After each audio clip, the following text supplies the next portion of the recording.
Good morning. Good morning. Good morning. Can we take just a moment on the count of three and turn around and wave and say good morning to everyone that's watching online? 1, 2, 3. Good morning. My name is Rob Bray, and I'm a member of the board here at Tennessee Valley Unitarian Universalist Church, and I would like to welcome you on behalf of the board and program council. You are welcome here, whoever you are, wherever you are from, and wherever you are on your journey. If you're visiting TVUUC or would just like more information, please fill out the visitor information card on the seat back or in the pew in front of you and just put it in the collection plate when that goes around a little bit later. If you or your family are interested in our youth religious education programming, please visit the RE education table where Miriam would be more than happy to answer any questions that you might have. We have an announcement regarding the welcome table and ushers. As we're growing, some people that have been doing those duties for a while are looking to step back, and so we're looking for more volunteers to help with ushering and welcome table and any other outreach opportunities. So there's a meeting today after the service at 12:30 in the Lizzie Crozer French Room. So please join us at 12:30 to learn more about how you can be involved. Looking for volunteers to help with ushering, the welcome table, and other outreach opportunities throughout the year. Mark wanted me to make sure to add that there will be pizza provided, so I will be there at 12:30 as well. If you can't make it today, there's also a Zoom session Wednesday, March 19th at 7 p.m. I'm going to introduce Greer Novinger to tell us a little bit about today's Share the Plate partner.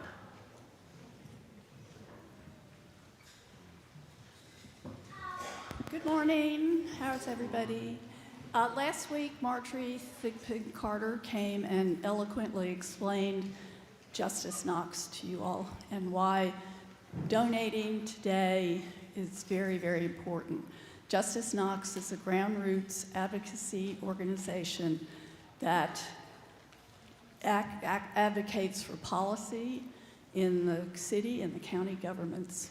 So if you want to know any more about Justice Knox, please stop by the table out by the front door.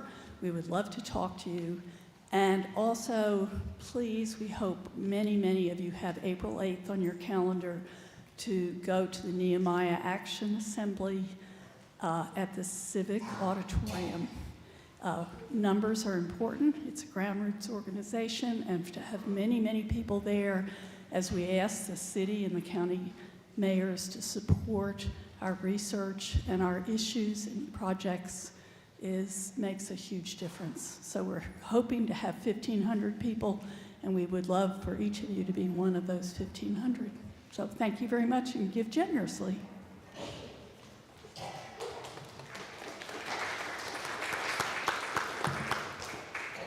Good morning. Now that Greer has told you all about Justice Knox, let me tell you, when you get ready to give, here's how you can give. If you're here in the building, there will be an offering basket that gets passed. You can also give online. There are some QR codes set up at strategic places in the building. If you are watching us online, there should be a give or a give now button or bar. So please click that button, put some cash, checks, whatever in the offering plate, scan the QR code. All of that money will go to Justice Knox. It is a share the plate, which means actually not all of it goes to Justice Knox. Half of it goes to Justice Knox, and half goes to the general operating fund of TVUUC to continue to help us reach out and be the voice of liberal religious education in this area. Thanks so much for being here.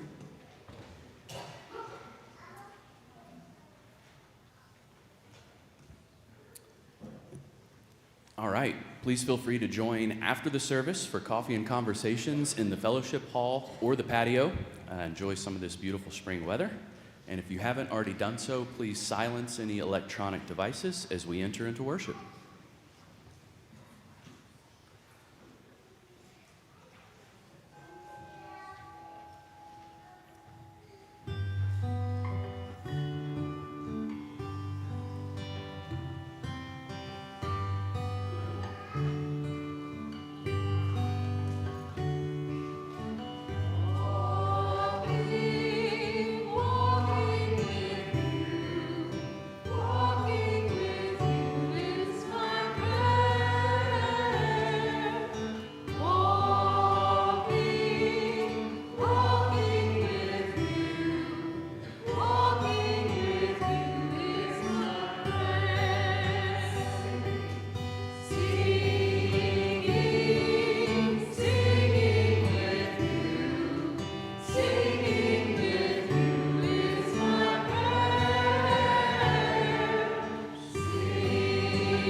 Our opening words are by Sharon Wiley.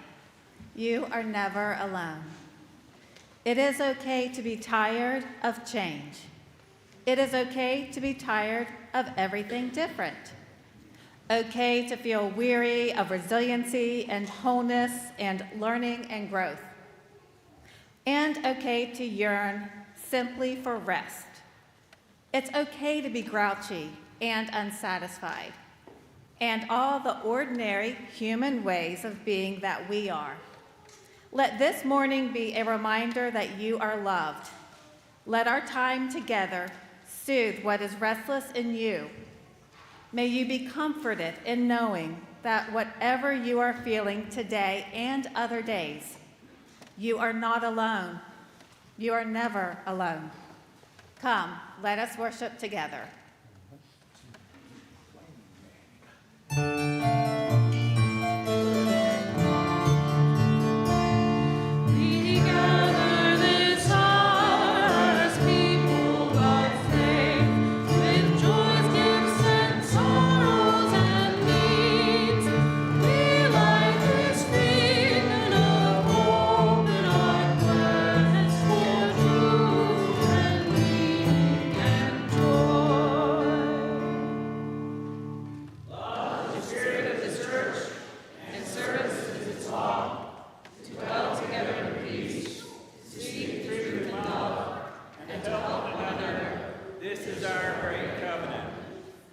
You to join together in the hymn in your teal hymnal 1058, Be Ours a Religion, which are words that were written by Theodore Parker, 19th century abolitionist and radical minister.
It feels good to be together. And I have a story to share with us this morning that is a true story that happened in 1959 here in Tennessee at a place that was known in those days as the Highlander Folk School, although now it is the Highlander Center for Research and Education. Some of us may be a little bit familiar with Highlander already, or a lot familiar with it, and it might be new for some of us.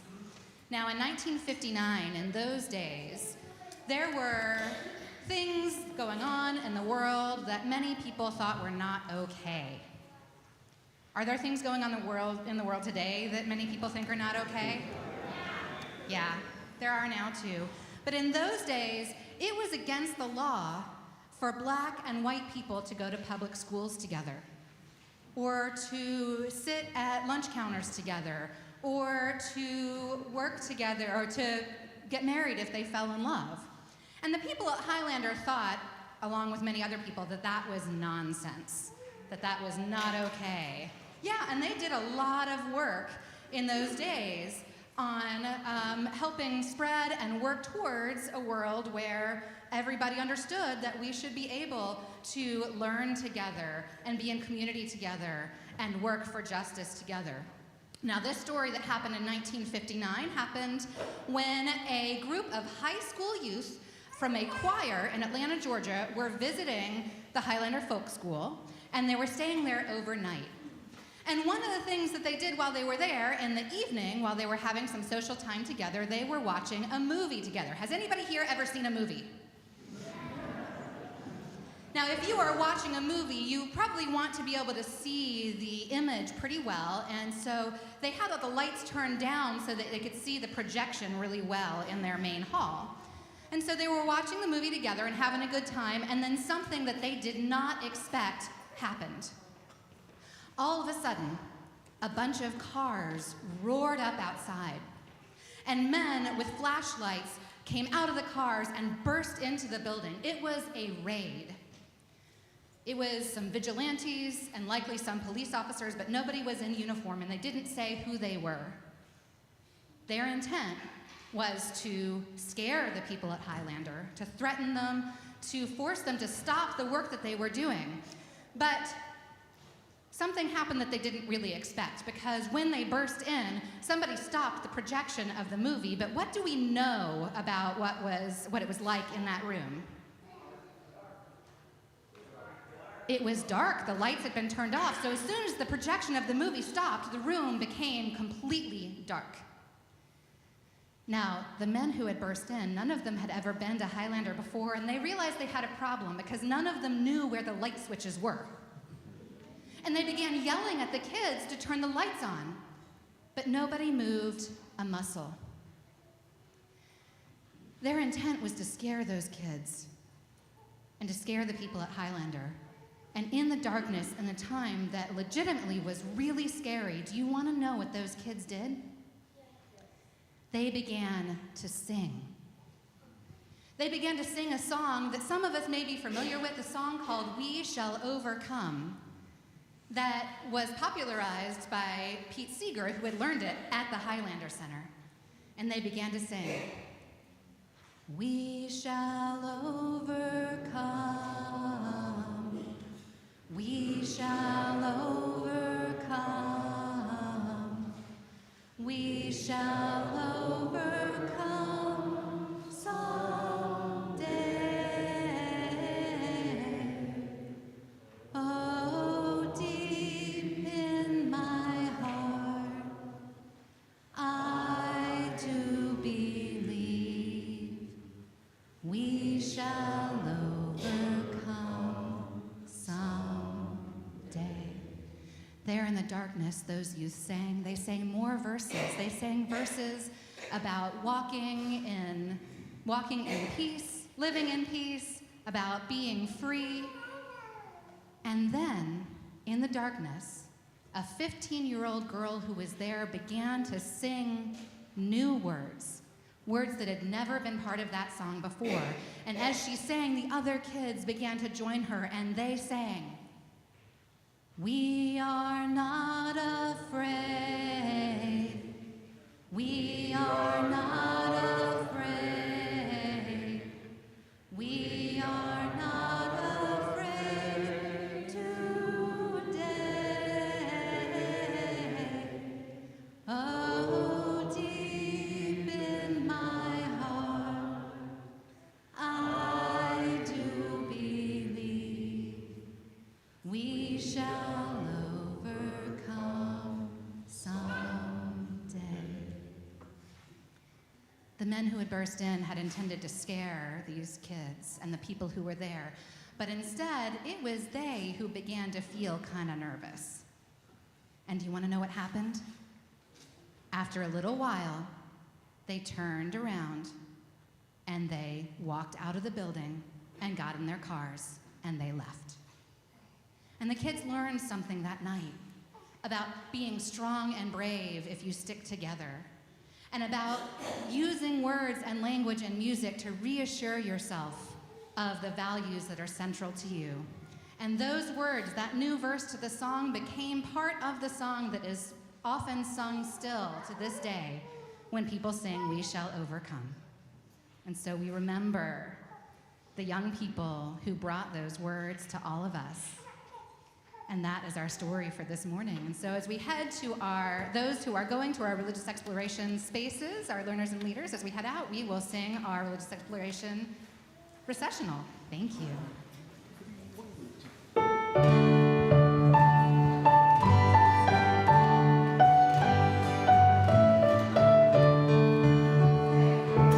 Every strength throughout the world is given.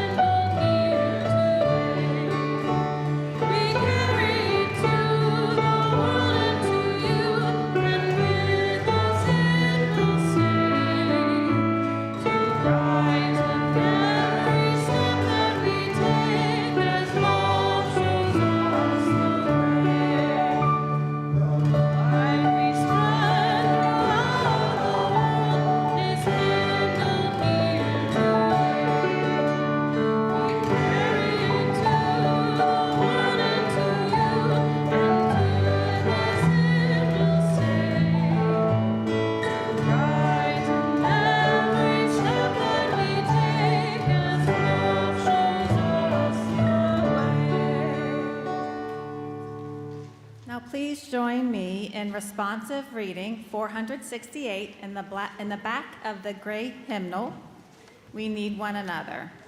I'll read the first words, and you will read the words in italics. We need one another when we mourn and would be comforted.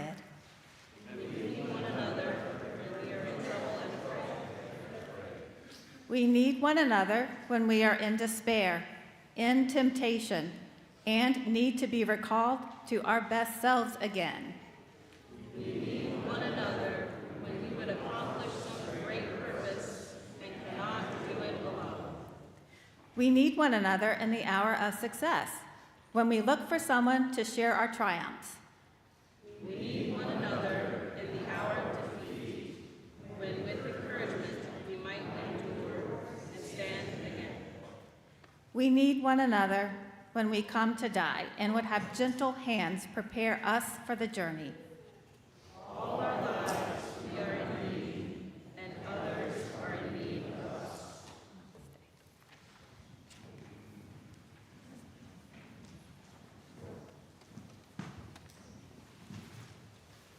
Good morning.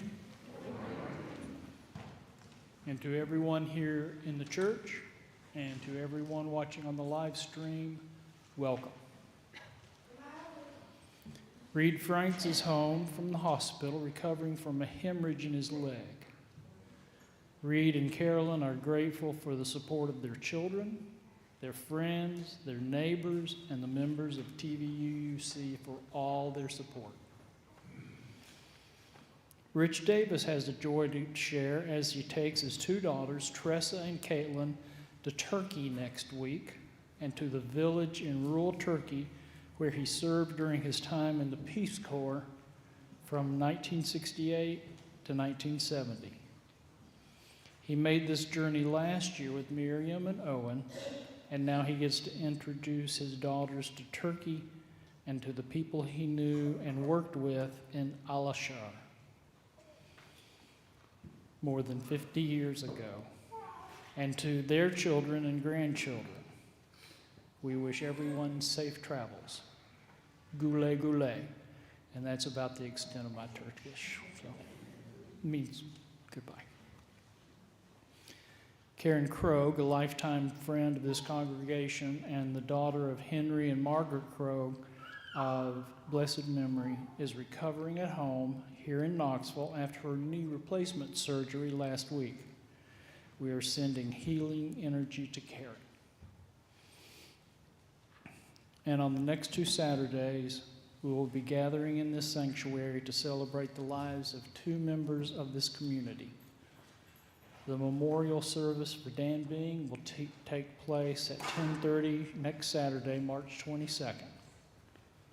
On the following Saturday, March 29th, we will join Tony Powell in celebrating the life of her partner, Marco Colthorpe.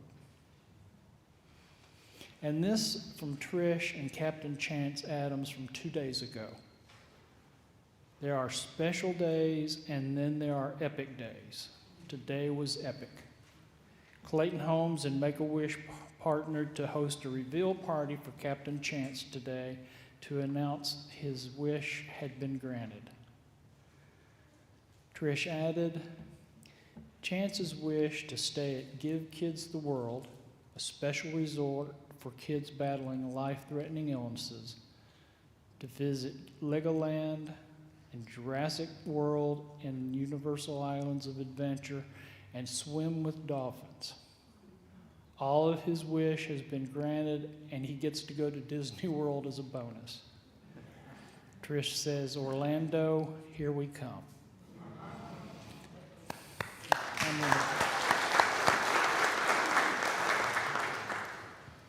For everyone with joys and concerns, both shared and unspoken, we send you love and we hold you up to the light.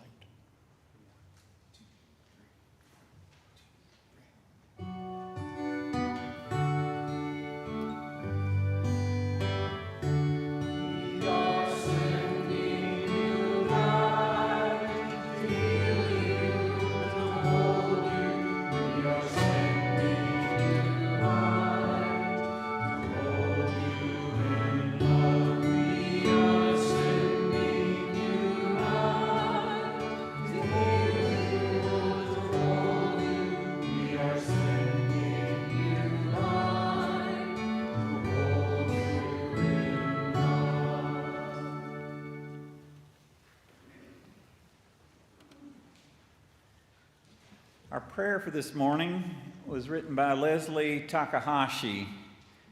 It's a prayer for when words fail.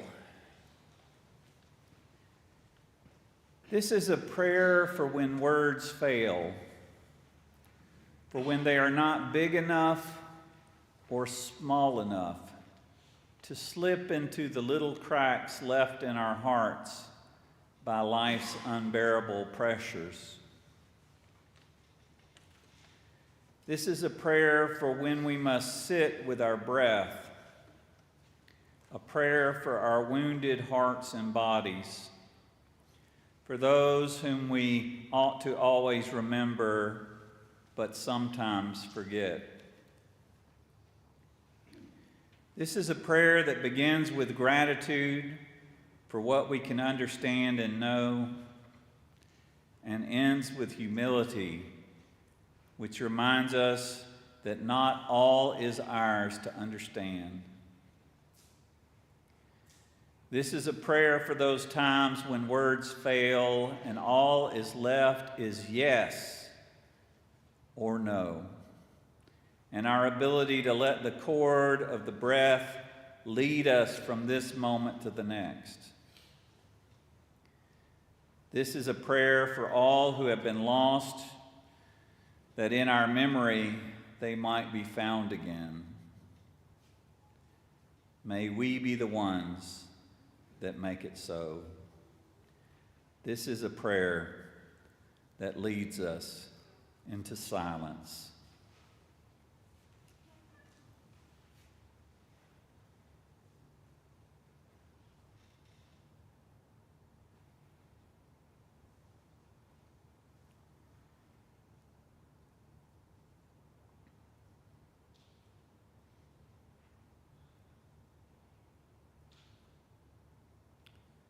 Amen. You can remain seated for our next hymn, 1009 in the teal hymnal. The story behind this hymn is Sarah Dan Jones, a friend of mine who's music director up in Vermont. It was the day, September 11th, the terrorist attacks on the World Trade Centers and the Pentagon, and she was overwhelmed, and she was trying to find words that would help her get through it. And it was during that time of trauma that she wrote the words and the music to this song, hymn 1009.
I invite you to give generously to the work of this church and the work of Justice Knox, which does so much to revitalize democracy in our community and to hold our elected officials accountable.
Kierkegaard has written one of my favorite definitions of ministry.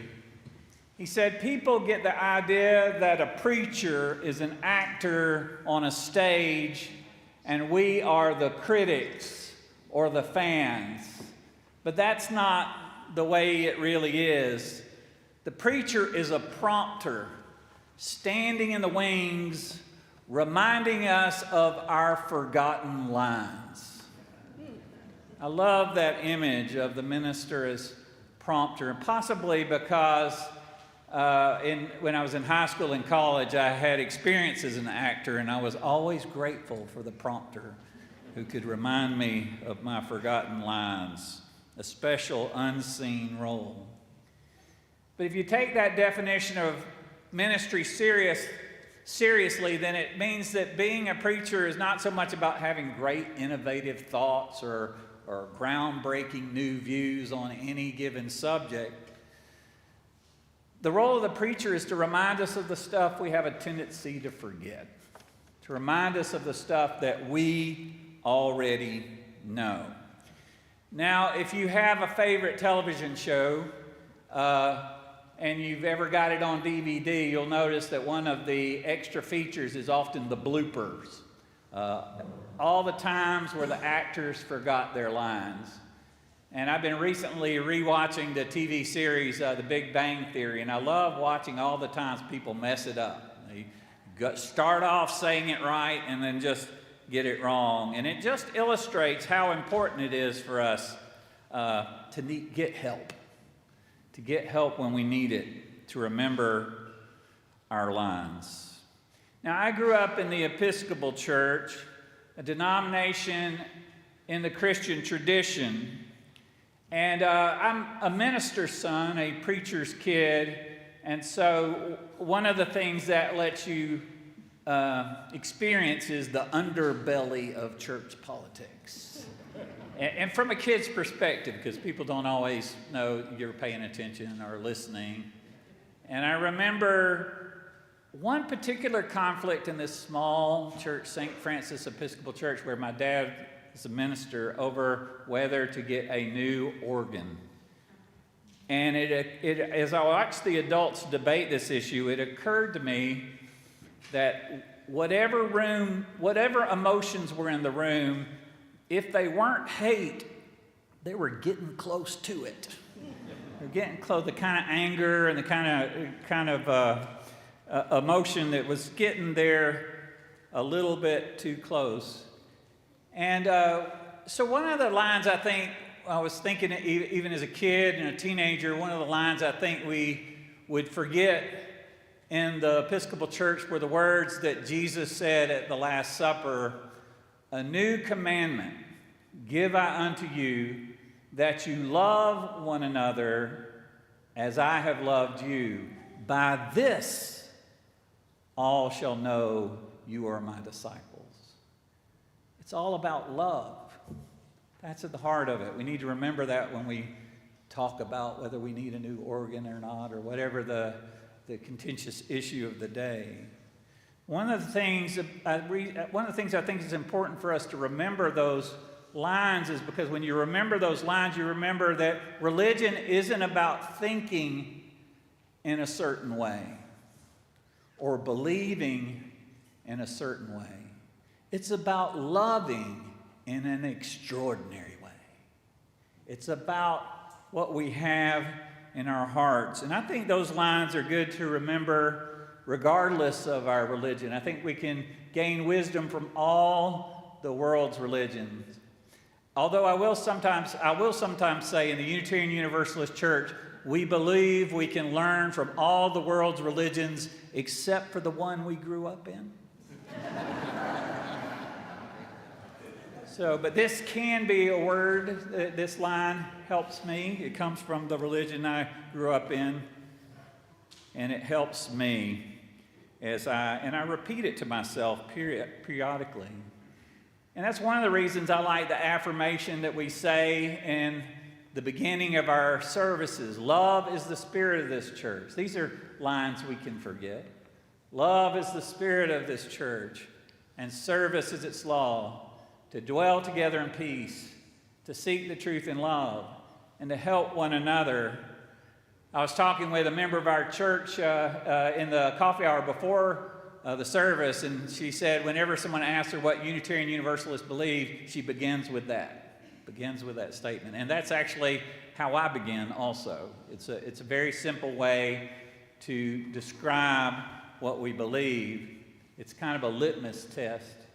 And I've seen it employed in creative ways when there was a committee meeting and it was getting a little bit contentious and emotions were rising a little bit, and it seemed like a conflict was brewing, and then someone would say, "Love is the spirit of this church." And there was something about that line that helps us return to our better selves, helps us return to who we are and what we believe. I think we all need reminders periodically that help center us and ground us in our deepest values. Now, one of the things, when I was young, getting into a meditative state was pretty easy. All I had to do to clear my brain was sort of like, wipe it clean, and it's clean. But the older I get, the more stuff is just spinning around in my brain. And if I'm ever out in the woods hiking, and my goal is to lose myself in the woods, lose myself in nature, and I still find there's a committee meeting still going on in my brain, or some issue du jour of the church still spinning around, I find it helps. I can't just wipe it clean straight away. I need to replace it with something. I need to replace it. And the words that I've found to replace it are the words that were the lyrics, have become the lyrics of the song we sung earlier today. Words that were written by Theodore Parker, who was a Unitarian minister and an abolitionist, and just one of my all-time heroes, who stood up for the abolition of slavery when it was unpopular, not only in the South, but in the North, and offered hospitality to fugitive slaves in his home. When the Mexican War broke out, he thought it was an immoral war to extend the institution of slavery. And being a liberal Christian, he said, if war is right, Christianity is wrong. And if Christianity is right, war is wrong. And he opposed the Mexican War. But when they passed the fugitive slave law, that meant anybody from the South could come capture anybody and just say they were a former slave. Didn't have to prove it, didn't have to have adequate proof, and just kidnap someone and take them south. He would host them in his home, and he would write his sermons with a pistol at his desk, ready to defend his guests. A very powerful witness. And yet he wrote these very gentle words that when I am walking in the woods and can't get that committee meeting out of my head, I repeat to myself, be ours a religion, which like sunshine goes everywhere. Its temple all space, its shrine the good heart, its creed all truth, its ritual works of love, its profession of faith, divine living. In other words, our religion is bigger than any box. Our religion is bigger than this building. Our religion is as big as the universe. And it helps me to say these words to help me return to who I am and what I believe. And it helps me recommit to those values. So I come out of the woods a little bit more energized and grounded. Now, my first job outside of college was working in a treatment center for teenagers who were recovering alcoholics and drug addicts. And one of my responsibilities was to go to take the youth to AA meetings. And in AA meetings, Narcotics Anonymous, Alcoholics Anonymous, And one of the things that I observed there, part of the dynamics of this support group, and there are other support groups. There's a Buddhist recovery movement. There's a rationalist recovery movement. But the principles are to get together and support each other, and often to remind each other of our forgotten lines.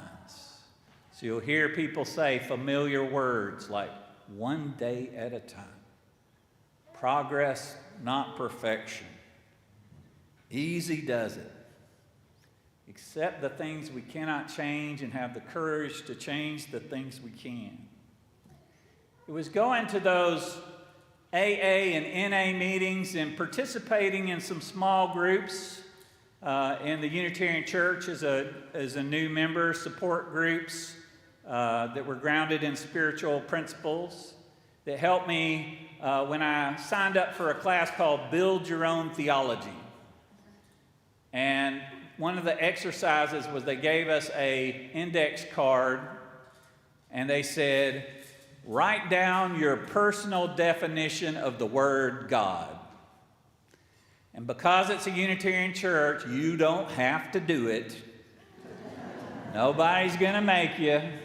If you don't like that word, that can be, I don't like that word. That can be what you write on that index card. But I thought back on those experiences, and the words that I wrote, they've helped me through some tough times.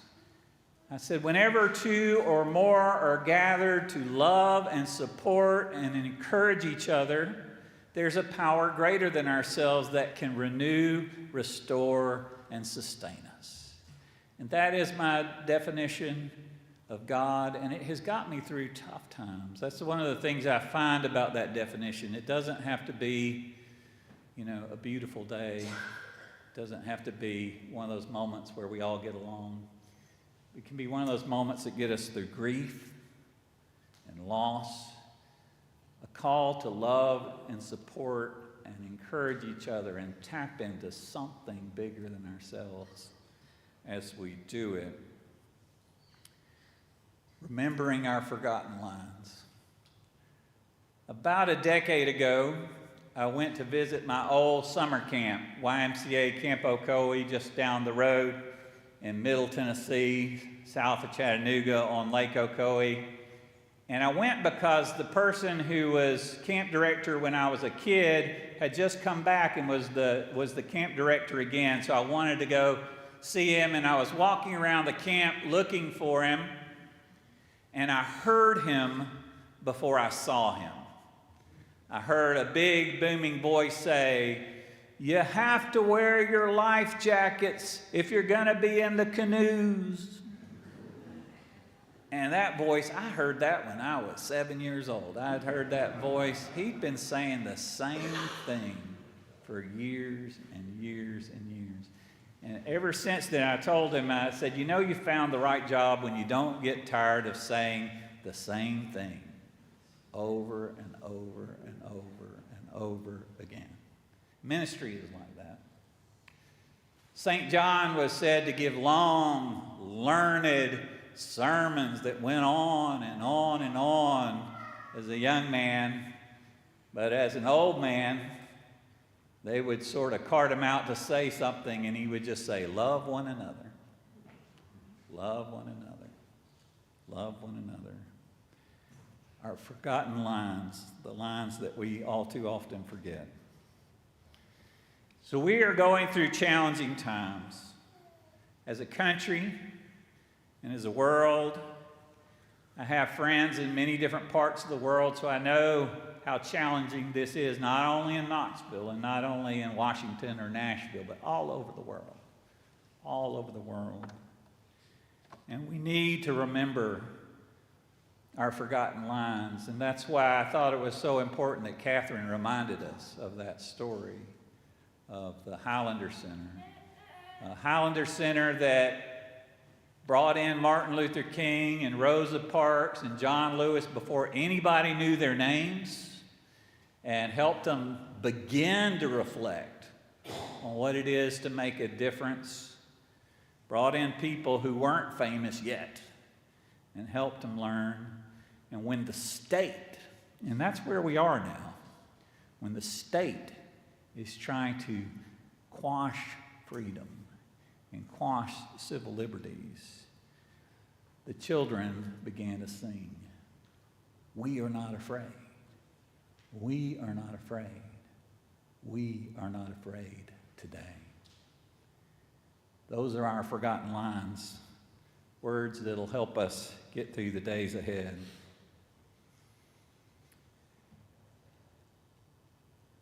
This one's hard. This part's hard for me.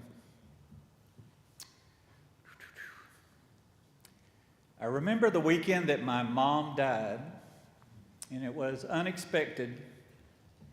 And we were, all her adult children were gathered in her house afterwards, and we were going through her stuff, and it was before you're going through it to figure out where it goes or who's going to take what. It was really going through it and reflecting and sharing memories and stories. And I remember a debate going around about should we read her journal. My brother Sam said yes. And so anyhow, whether that's right or wrong, I did find a journal where she described the day I was born. And I was not an easy birth, which will not surprise any of you. I was born by cesarean section because the umbilical cord was around my neck and they were worried I wouldn't make it. And so it was, long labor and then, a violent, a cut to the flesh brought me into the world. And in the journal, my mom shared the words that helped her get through it. Those are the words of Julian of Norwich. All will be well.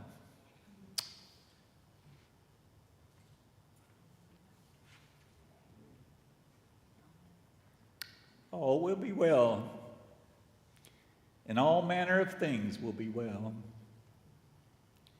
And I share those words because with all the horrible things that are going on, with all the legitimate fears that we're going through, is my hope. It's my hope, can't prove it. It's my hope that these are the birth pangs of a new world, where there will be freedom and more justice. A new birth of freedom, a new birth of justice for everyone. That's my hope. That's what keeps me in the fight. That's what keeps me rising to the challenges of the days ahead. And I can't prove it, but I will say, in moments of challenge, all will be well. All will be well, and all manner of things will be well.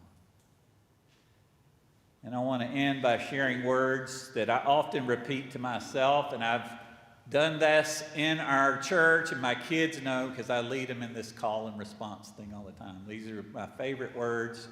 They're the lines I try not to forget in challenging times. So I'm going to get you to help me with this mantra. And your part is to say these words, 3 words. Let freedom ring. Let freedom ring. When I point to you, say those words. Let freedom ring. I'm going to do it again. Let freedom ring. That's it. So when I point to you, say those words. I'm going to say other words, but those are your forgotten lines, our forgotten lines. So let freedom ring.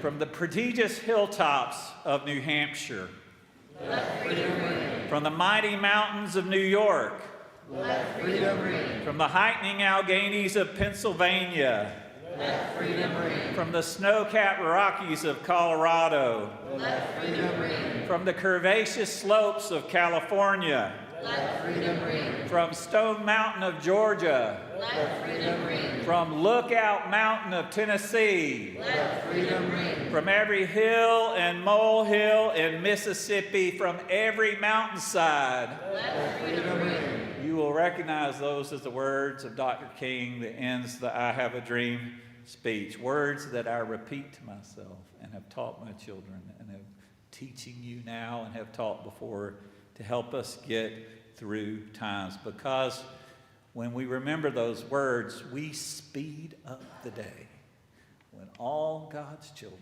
people of all faiths, people of all kinds, will be able to join hands and sing in the words of the old African-American spiritual, free at last, thank God Almighty, we are free at last.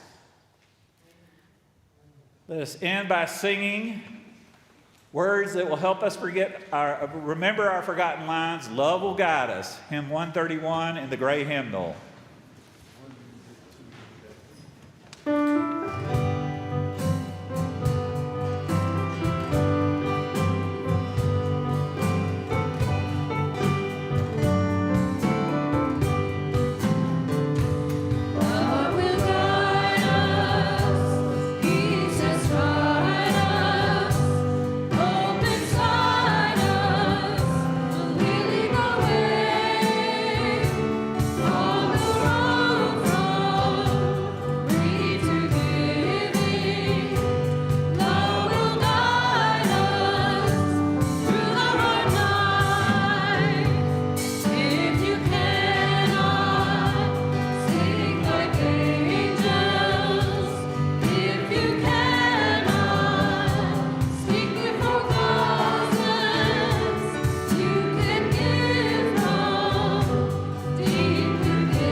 Every time I hear those words, I think of the Reverend Lynn Strauss and the energy she brought to this church.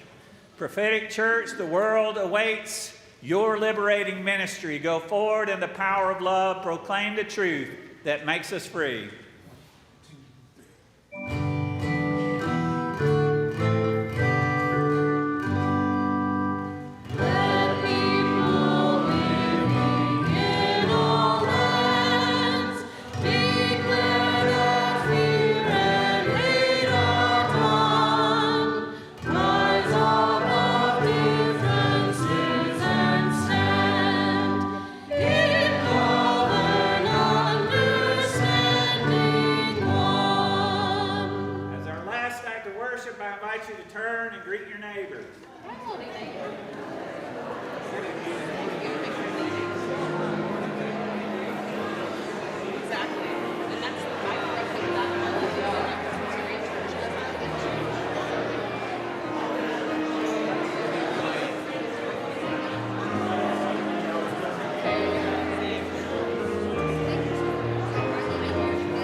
Some respiratory summer or other for like 3 weeks now.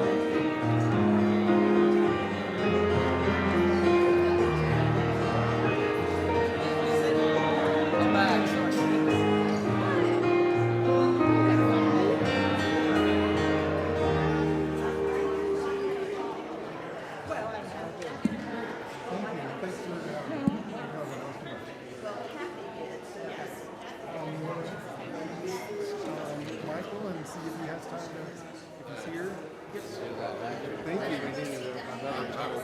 back in the resale. Thank you. Thanks for jumping up when I asked. I appreciate it. I've become mostly fearless about it. Great. Oh, have you met our new sound person? Their name is Zara Mayshark, and they are gonna do next week as well, and then be back up for Lily that I think you met before. I guess so. Yeah. Okay. Well, I'm happy not to have to do it. Okay. I mean, I'll do it when I need to, but you know, it's good to have somebody. I would like to get another volunteer so that we could always have someone listening to sound. I mean, on the screen as well. Yeah, it's just now that I'm in the choir, it's Right. harder to do. I'll- I did talk to the stream guy. He said it sounded well. He doesn't have a problem. Someone will call away. Okay, great. Great. Yeah, that's good. Well, Was that who was in the booth? That's Michael. Michael, He would do the paperwork for your routing too. So we can go find him now if you want. Thank you very much. Thank you. I'll see you later. Okay. We're coming to this Oh, great. event. That's why part of why I'm wearing the tie. Oh.